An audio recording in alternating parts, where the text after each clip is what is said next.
अस्सलाम वालेकुम स्टूडेंट्स, मेरा नाम है वकास मलिक और आप देख रहे हैं कंप्यूटर साइंस ट्यूटोरियल्स का चैनल। आज का जो टॉपिक हम पढ़ने जा रहे हैं उस टॉपिक का नाम है जी how do we organise files on storage media. हम किस तरह फाइल्स को अपनी हार्ड डिस्क पर या मुख्तलिफ स्टोरेज डिवाइसेस पर तरतीब वाइज महफूज रखते हैं। तो ये आज का हमारा टॉपिक है, how do we organise files on storage media.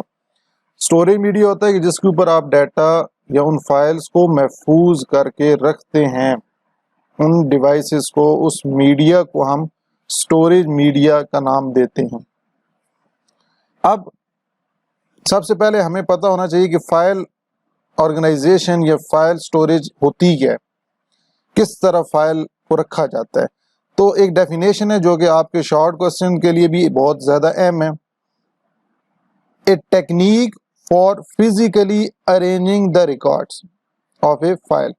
एक ऐसा मेथड, एक ऐसा तरीकाकार जिसके अंदर आप फाइल के अंदर मौजूद जो रिकॉर्ड्स होते हैं उनको किसी आर्डर में, किसी तरतीब में सेकेंडरी स्टोरेज डिवाइसेस पर स्टोर कराते हैं या वहाँ पे रखते हैं।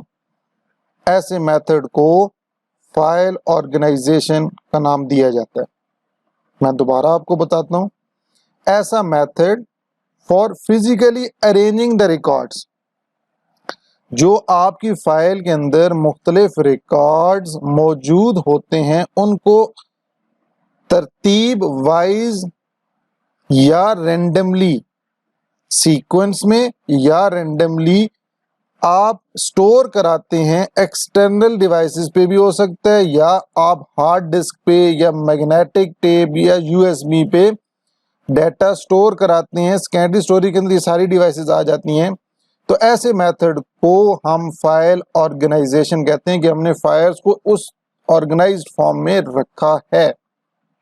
समझ आ गई है जी आपको? The files are organized on storage media। अब जो फाइल्स हम स्टोरेज मीडिया पर रखते हैं उनके मुख्तलिफ तरीकाकार हैं, मुख्तलिफ मेथड्स हैं। ठीक है जी। अब वो मेथड्स 3 हैं। एक अभी हम पहला पढ़ेंगे, सीक्वेंशियल फाइल्स। ठीक है जी। अभी जो हम पढ़ने जा रहे हैं वो सीक्वेंशियल फाइल्स के बारे में। अब सीक्वेंशियल फाइल्स के अंदर फाइल्स जो होती हैं वो आपकी तरतीब वाइज पड़ी होती हैं। आप पढ़ते हैं किस तरह, रिकॉर्ड्स फील्ड फाइल, ये आपको मैंने पहले पढ़ाया हुआ है। तो आप उसको ऊपर मैं यहाँ पे एक नोटिफिकेशन आपको यहाँ पे मैं दिखा दूंगा, आप वहाँ पे जाकर क्लिक करके फाइल्स, फील्ड और रिकॉर्ड वाली वीडियो देख सकते हैं जिन्होंने ये वीडियो नहीं देखी। अब the records in sequential file organisation, जो सीक्वेंशियल फाइल का तरीका कार है, इसके अंदर जो रिकॉर्ड्स फाइल्स के अंदर मौजूद होते हैं आर स्टोर्ड इन सीक्वेंस, वो तरतीब वाइज रखे जाते हैं, मतलब 1 by 1। अब सीक्वेंस का क्या मतलब, आगे उसने बता भी दिया। A sequence means the records are stored one after the other, एक के बाद दूसरा, दूसरे के बाद तीसरी फाइल, तरतीब वाइज फाइल रखी जाती है सीक्वेंशियल फाइल ऑर्गेनाइजेशन के अंदर। The records can be retrieved, retrieved होता है जो स्टोर किया हुआ है आपने डाटा जिस जगह पर, वहां से दोबारा उसको इस्तेमाल में लाना, असेस करना, उसको हम रिट्रीव्ड कहते हैं या रिट्रीवल प्रोसेस उसे कहते हैं। कह रहे जो रिकॉर्ड्स अगर आप वहां से पढ़ना चाहते हैं या असेस करना चाहते हैं, the records can be retrieved only in the sequence in which they were stored. जिस सीक्वेंस में आपने वो फाइल्स या वो रिकॉर्ड्स जो फाइल के अंदर मौजूद हैं रखे होंगे सीक्वेंशियल फाइल ऑर्गेनाइजेशन के अंदर, उसी तरतीब में आप फाइल असेस करेंगे। ठीक है जी। किस तरह के, अगर आपने 1 2 3 4 तरतीब में रखे हुए 4 फाइल्स पड़ी हैं, तो आप अगर आप 4 फाइल को असेस करना चाहते हैं, फाइल के रिकॉर्ड्स को, तो आप डायरेक्टली 4 को असेस नहीं कर सकते, आपको 1 बाय 1 पहले 1 को असेस करना पड़ेगा, फिर 2 को, फिर 3 को, फिर 4 को। समझ आ गई। इसका एक नुकसान भी है जो कि आपको भी मैं बता भी देता हूँ। लेकिन बात ये करते हैं कि सीक्वेंशियल फाइल्स जो है ये कौन सी स्टोरेज डिवाइस के ऊपर स्टोर फिर की जाती है, यहाँ पे ये मेथड है। तो वो मैग्नेटिक टेप जो है ये एक एक्सटर्नल स्टोरेज डिवाइस है जिसके अंदर आप डाटा जो फाइल्स का स्टोर करते हैं वो स्टोर किया जाता है सीक्वेंशियल फाइल की टेक्निक पर। ठीक है जी। अब सीक्वेंशियल फाइल ऑर्गेनाइजेशन का डिसएडवांटेज भी है, उसका एक नुकसान भी है। अभी आपको मैंने कहा कि जी आप 4 जो फाइल्स हैं उन चौथी फाइल के रिकॉर्ड को असेस करना चाहते हैं तो आपको 1 बाय 1 शुरू वाली भी असेस करनी पड़ेंगी, उनको भी इस्तेमाल में लाना होगा, तब आप 4th में पहुंचेंगे। तो इससे क्या होगा, आपको 4 तक जाने के लिए हर एक को असेस करना पड़ेगा, तो ये स्पीड स्लो हो जाएगी। The major disadvantage of sequential access is that it is very slow, मतलब स्पीड असेस करने की कम है, आपको इंतजार करना पड़ेगा। ये तो मैं 4 की मिसाल दे रहा हूँ, अगर ज्यादा फाइल्स हो, ज्यादा रिकॉर्ड्स हो तो फिर तो आपको बहुत वेट करना पड़ेगा। It requires more processing time, बहुत ज्यादा वक्त दरकार होगा। If the last record is to be retrieved, अगर आपने आखिरी रिकॉर्ड पढ़ना होगा, ऑल प्रीसीडिंग रिकॉर्ड्स, इसे पढ़ते हैं प्रीसीडिंग, मतलब प्रीसीडिंग से मुराद कि उससे जो पहले मौजूद जो होंगे रिकॉर्ड्स उनको आपको पहले पढ़ना पड़ेगा आखिरी रिकॉर्ड तक पहुंचने के लिए। पहले आपको उससे पहले प्रीसीडिंग रिकॉर्ड, उससे पहले जो मौजूद जितने रिकॉर्ड्स हैं उनको पहले आपको पढ़ना पड़ेगा, फिर आप लास्ट रिकॉर्ड पे पहुंच जाएंगे। तो ये अभी तक हमने कौन सी पढ़ी है जी, पहली स्टोरेज मीडिया जो फाइल ऑर्गेनाइजेशन जिस पे हम स्टोर करते हैं वो मैग्नेटिक टेप पे, और वो कौन सी फाइल्स होती हैं, टेक्निक सीक्वेंशियल फाइल ऑर्गेनाइजेशन। ठीक है जी, समझ आ गई है। अब हम पढ़ते हैं डायरेक्ट और रैंडम फाइल्स के ऊपर। जिस तरह आपने सीक्वेंशियल में पढ़ा है कि जी इसमें तरतीब में होता है, तो डायरेक्ट और रैंडम के अंदर जाहिर सी बात है डायरेक्ट का मतलब ये है कि हमें तरतीब में जाने की जरूरत नहीं है, लेकिन इसके अंदर एक और भी चीज इस्तेमाल होती है, वो पढ़ते हैं। The records in direct file organisations are stored in not stored in a particular sequence, मतलब ये तरतीब में नहीं पड़े होते रिकॉर्ड्स या फाइल्स। अ की value of A record is used, इसके अंदर एक खास वैल्यू होती है जो कि हम की वैल्यू कहते हैं, उसकी बेस पर हम उस खास रिकॉर्ड को असेस करते हैं। ईच रिकॉर्ड, याद रखना है आपने, एक खास की वैल्यू की बेस पर, ये की वैल्यू कौन सी आगे पढ़ते हैं। Each record is assessed directly, हम हर रिकॉर्ड को डायरेक्टली उसको असेस कर सकते हैं without going through the preceding records, पहले रिकॉर्ड्स को पढ़ने के बजाय हम डायरेक्टली उस रिकॉर्ड्स पर जा सकते हैं जिसको आपने असेस करना है। अब इसका फायदा तो हो गया, आपका टाइम बच गया, लेकिन इसके अंदर भी डिसएडवांटेज है, वो आगे आगे पढ़ते हैं। ये अब आपका पेज नंबर 6 पे होगा, इसी को हम आगे लेके चल रहे हैं रैंडम फाइल को। This file organization is suitable for storing data on disk, मतलब हार्ड डिस्क पे हम डाटा स्टोर करते हैं, हार्ड डिस्क की बात कर रहे हैं। हार्ड डिस्क पे हम जो स्टोर डाटा करते हैं वो डायरेक्ट रैंडम ऑर्गेनाइजेशन की बेस पर किया जाता है। Direct file organization is much faster than sequential file organization for finding a specific record, ये आपको मैं बता चुका हूं कि आपको इंतजार करने की जरूरत इसमें नहीं पड़ती। लेकिन इसके अंदर भी एक प्रॉब्लम आती है, a problem that may occur in this type of files is called, इसे कुछ सिनोनियम भी पढ़ते हैं, कुछ सिनोनिम भी पढ़ते हैं, जो आपको बेहतर लगे आप वो पढ़ लें। ठीक है जी।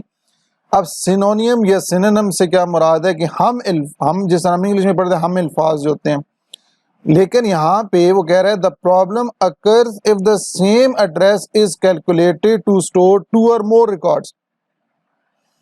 कहने का मतलब ये कि प्रॉब्लम वहां पे आ सकती है अगर हम एक ही एड्रेस पे हम if the same address is calculated to store 2 or more record, हम एक ही एड्रेस की इस्तेमाल करते हुए 2 या 2 से ज्यादा रिकॉर्ड्स को महफूज कराने जा रहे हैं, लेकिन अब आप एक ही एड्रेस पे अगर 2 रिकॉर्ड्स मुख्तलिफ असेस करेंगे वो तो हो नहीं सकते, एक पे तो एक ही होना चाहिए। फिर तो अगर ये प्रॉब्लम एक आ जाती है डेटाबेस के अंदर रिडंडेंसी, एक जैसी डुप्लीकेशन आ गई, या कोई और फाइल, हम कह सकते हैं कि डाटा इनकंसिस्टेंट आ सकता है। इनकंसिस्टेंट से मुराद आगे हम पढ़ेंगे भी कि इनकंसिस्टेंट से एक जगह पे और डाटा है, दूसरी जगह पे और पड़ा है। ये तो फिर हम एक ही एड्रेस पे दो चीजें असेस कर रहे हैं, तो ये प्रॉब्लम इसमें आता है। ठीक है जी। तो अभी हमने दो चीजें पढ़ ली फाइल ऑर्गेनाइजेशन के अंदर, सीक्वेंशियल और रैंडम। ठीक है जी। अब हम इंडेक्स सीक्वेंशियल फाइल्स आखिरी पढ़ेंगे। इन इंडेक्स जो होता है ये की, यहाँ पे भी की वैल्यू ही होती है। की वैल्यू से मुराद ये होता है कि आप किसी एक खास नंबर पॉइंट की बेस पर एक टेबल बना है, उसके अंदर आपने कोई एक ऐसी वैल्यू, एक फील्ड सेट की हुई कि आप उसकी बेस पर ही रिकॉर्ड सर्च करना चाहते हैं। जिस तरह बोर्ड के रिजल्ट जब आता है तो हम क्या करते हैं, रोल नंबर अपना लिखते हैं। रोल नंबर हमारी एक की वैल्यू होती है जो कि हर एक की डिफरेंट होती है, उसकी बेस पर हम मुख्तलिफ रिजल्ट अपना फाइंड करते हैं हर स्टूडेंट। तो इसी तरह यहाँ पे भी इंडेक्स सीक्वेंशियल फाइल ऑर्गेनाइजेशन के अंदर ये सीक्वेंशियल फाइल से मुख्तलिफ है। Records are stored in ascending or descending order. आप A to Z या Z to A record store करते हैं इन फाइल्स के अंदर।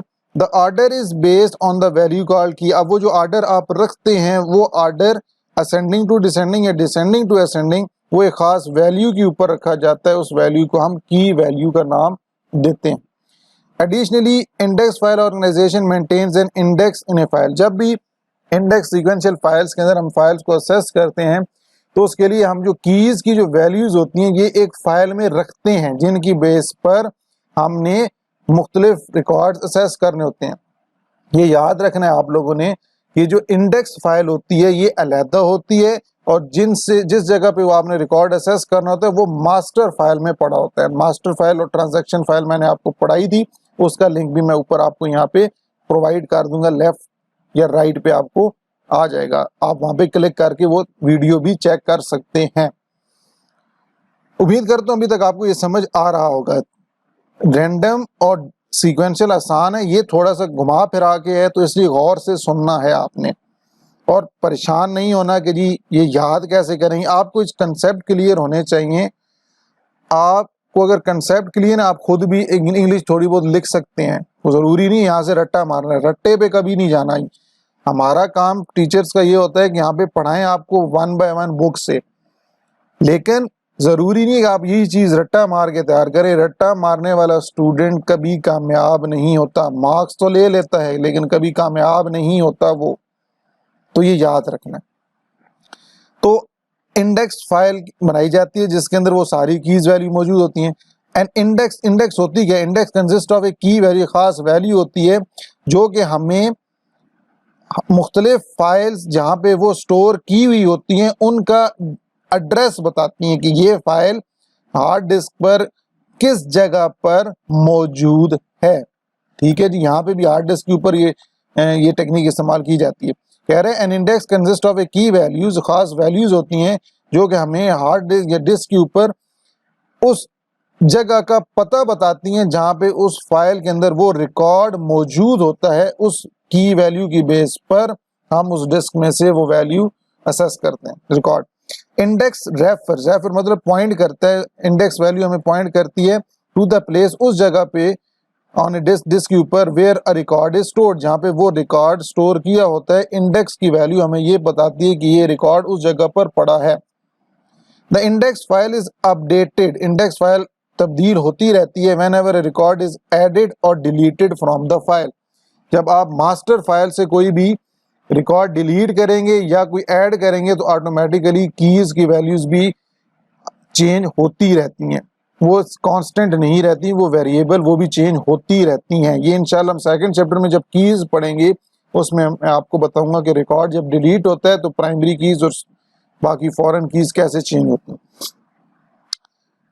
अच्छा जी, आखिरी पैराग्राफ के अंदर कहते हैं the records in index file organization can be accessed in sequential access as well as random. मतलब आप इंडेक्स सीक्वेंशियल फाइल्स टेक्निक के अंदर दोनों तरीकों से, सीक्वेंशियल से भी असेस कर सकते हैं और रैंडम से भी कर सकते हैं। The records in this file, जो इस टेक्निक के अंदर जो फाइल आप स्टोर करते हैं require more space on storage media. क्यों? क्योंकि आपने दोनों टेक्निक से सर्च करना है तो जाहिर सी बात है आपको स्टोरेज स्पेस भी ज़्यादा चाहिए उन रिकॉर्ड्स को स्टोर करने के लिए, उन फाइल्स को स्टोर करने के लिए। आप क्योंकि यूज़र किसी भी मेथड से एक्सेस कर सकते हैं। This method is slower than direct file organization. अब ये कह रहा है कि इसकी भी एक डिसएडवांटेज है। अगर आप डायरेक्ट की बात करें, इस इंडेक्स सीक्वेंशियल फाइल्स को अगर आप रैंडम वाली के साथ कंपेयर करें, जो भी हमने सेकंड पे पढ़ी थी, उसकी निस्बत भी अगर इसकी बात करें, उसकी निस्बत इसकी स्पीड स्लो है। स्पीड अगर तीनों की बात करें तो रैंडम की ज़्यादा तेज है फाइल एक्सेस करने की। लेकिन इसकी क्यों स्लो? इसकी इस वजह से स्लो है as it requires to perform an index search. Index अभी आपको पता है वैल्यू होती है, तो अगर बहुत ज़्यादा रिकॉर्ड पड़े हैं फाइल्स के अंदर रिकॉर्ड पड़े हैं, तो ज़्यादा रिकॉर्ड्स को सर्च करने के लिए कीज़ हर रिकॉर्ड को सर्च करी कहाँ कहाँ पे मैच करना है, तो वो हर वैल्यू जाके मास्टर टेबल के अंदर सर्च की जाएगी इंडेक्स के ऊपर, तो वो टाइम लगेगा। ठीक है, क्योंकि रिकॉर्ड ज़्यादा हो सकते हैं, हर एक के साथ वैल्यूज़ मैच तो होगी, कोई स्किप तो हो नहीं सकती, क्योंकि हमने सारा रिकॉर्ड चेक कर रहे हैं मास्टर फाइल के अंदर। तो ये थोड़ी सी स्पीड का प्रॉब्लम है इसके साथ। तो उम्मीद करता हूँ आपको ये टॉपिक समझ आ गया होगा। ये टॉपिक पहले जो दो हेडिंग्स थी वो तो इतनी मुश्किल नहीं थी। मोस्टली स्टूडेंट्स थर्ड वाले के ऊपर उनको ये चीज़ समझ नहीं आती कि ये तो दोनों में आ गया है, इसमें तो फ़ायदा, फिर हम ये क्यों ना इस्तेमाल कर लें। लेकिन इसका भी इस्तेमाल मैंने बता दिया कि कुछ जगह पर ये इस्तेमाल होती है, कुछ जगह पे रैंडम होती है, कुछ जगह पे सीक्वेंशियल होती है, लेकिन सीक्वेंशियल अब कम हो गई है। तो इंशाल्लाह आपसे अब नेक्स्ट वीडियो में मुलाकात होगी। अगर वीडियो आपको लेक्चर समझ आ गया है तो इसको लाइक लाजमी किया करें और शेयर भी अपने दोस्तों के साथ किया करें।